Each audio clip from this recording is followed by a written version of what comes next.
ing babagan amedharaken ungling tembung sejatining lanang lan sejatining wadon. Menika kula anggep satunggaling cangkrimaning ingkang sakelangkung gampil. Sampun malih ingkang nama cangkrimaning manungsa limrah. Najan cangkrimaning para dewa, cangkrimaning para jim setan priprayangan, kula mboten badhe mangsulaken miwah kula mboten badhe selak suminggah. Waton kelampahan kula garwa pun Rukmini. Jer telenging jagat inggih namung Rukmini menika ingkang dados memani ing manah kula. Miwah wis saking pepasaning kodrat kula sampun dinodo kedah dados guru lakinipun Rukmini. Kesik-kesik Kakang Penemban, aku tak sumelatur ning yen ana kleruning patrap kang sarta muranging tata krama Kakang Penemban diagung pangapuramu. Ya Kakang. Siadar ngucap apa ana luput tak? Wene pangapura waton aja nganti gawe sri ing atiku.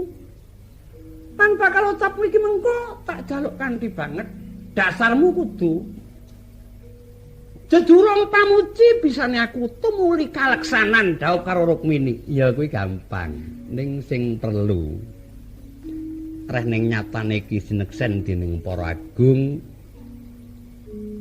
Kepengin aku nyulik sawetara dene Kakang Panemban Druna saguh mbabarake tembung sejatining lanang lan sejatining wadon.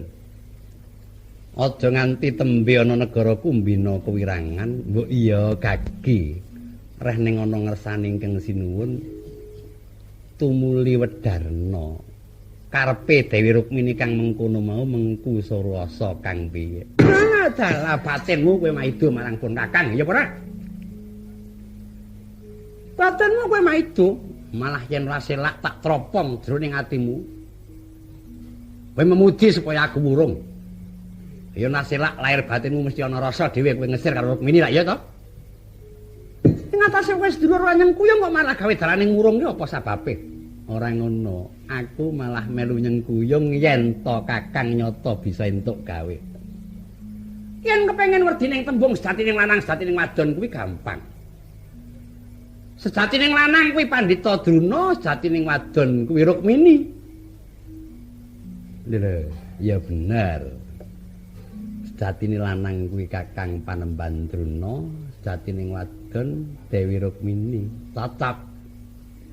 Dadi munggo ana sing ngarani Pandhita Druna ki wadon luput.